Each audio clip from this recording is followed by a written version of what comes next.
हरिओम. अध्यात्म रामायण बालकांड सर्ग 5. प्रवचन क्रमांक 17. विश्वामित्रांचा यज्ञ. ताटका राक्षसीचा एकाच बाणाने वध केल्यानंतर त्या रात्री विश्वामित्र ऋषी राम लक्ष्मण याने कामाश्रमामध्ये वसती केली. सकाळी ते लवकर निघाले आणि यथाकाळी सकल सिद्ध आणि चारण जेथे राहत होते त्या सिद्धाश्रमात ते पोहोचले. पूजां च महतीं चक्रू रामलक्ष्मण योर्द्रुतं श्रीरामः कौशिकं प्राह मुने दीक्षां प्रविश्यताम्.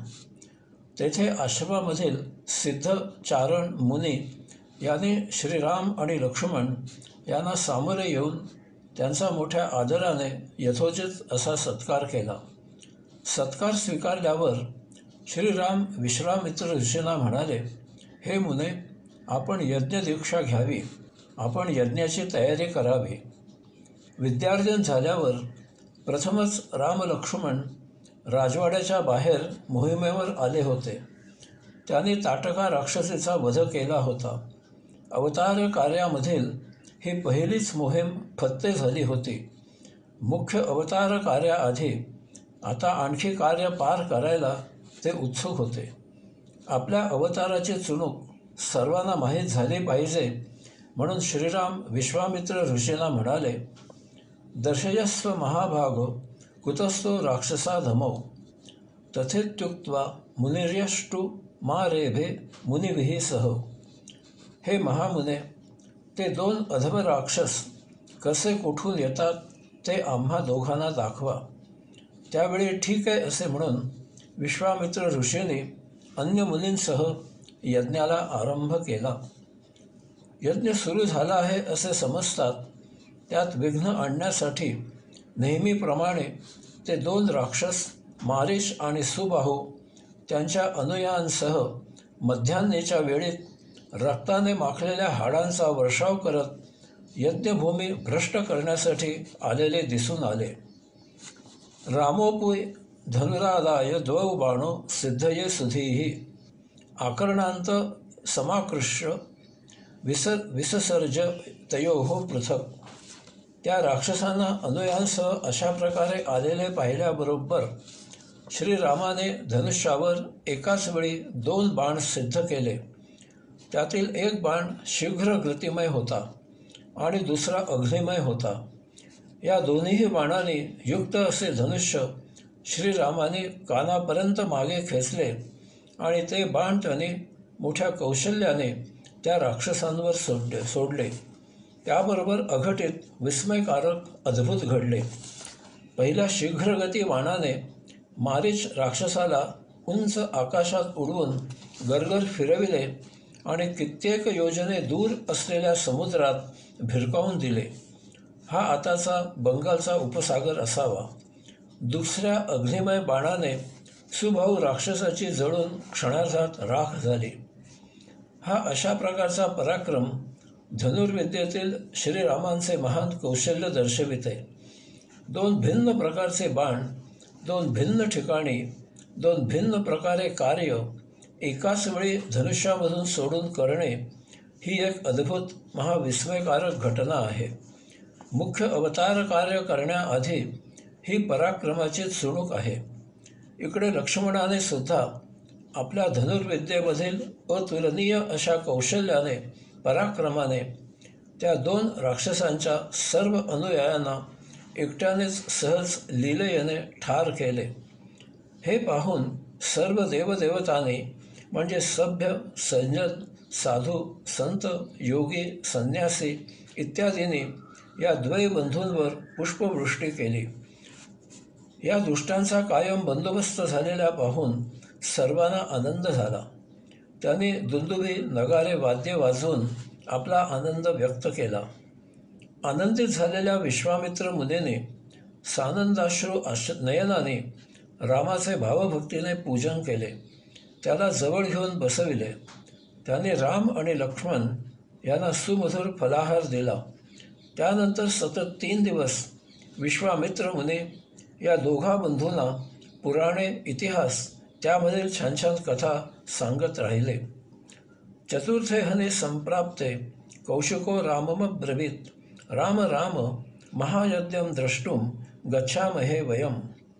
विदेहराजनगरे जनकस्य महात्मनः तत्र माहेश्वरं चापमस्ति न्यस्तं पिनाकिना. अशा प्रकारे 3 दिवस आनंदात व्यतीत केल्यावर चौथ्या दिवशी विश्वामित्र मुने श्रीरामांना म्हणाले, रामा रामा, अरे विदेह राज्याच्या नगरामध्ये महात्मा जनकाचा महायज्ञ पाहण्यासाठी आता आपण जाऊ. तेथे महादेवाने ठेवलेले माहेश्वर धनुष्य आहे. योगमायेच्या पूर्व नियोजनाप्रमाणे आता ताटका, मारीच आणि सुबाहू यांच्या वधानंतर अवतार कार्याचा पुढील भाग सुरू होत आहे. विश्वामित्र मुने सिद्धाश्रम सोडून राम आणि लक्ष्मण यांना घेऊन दिव्य अशा फळाफुलाने डवरलेल्या वृक्षांनी वेढलेल्या गंगा नदीजवळ असणाऱ्या गौतम ऋषींच्या आश्रमात आले. तेथे अहल्या तप करत राहत होती. श्रीरामांना तेथे मोठा भव्य दिव्य आश्रम दिसत होता. तसेच तेथे पाने, फुले, फळे यांनी बहरलेले वृक्ष दिसत होते. परंतु तेथे एकही जीवजंतू, पक्षी, पशु इत्यादी मुळीच दिसत नव्हते.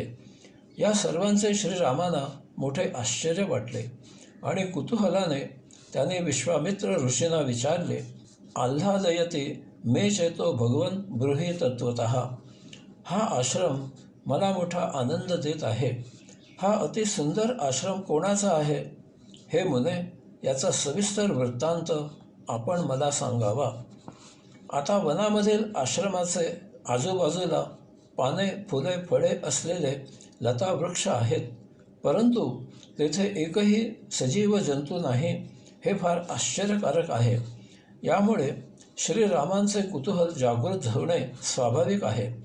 श्रीराम सांगतात की त्यांना हा आश्रम मोठा आनंद देत आहे आणि त्यांचे कुतूहल फळफळावळ असूनही तेथे सजीव नाहीत, यासह तेथे त्यांना मिळणाऱ्या आनंदाप्रित्यर्थ आहे.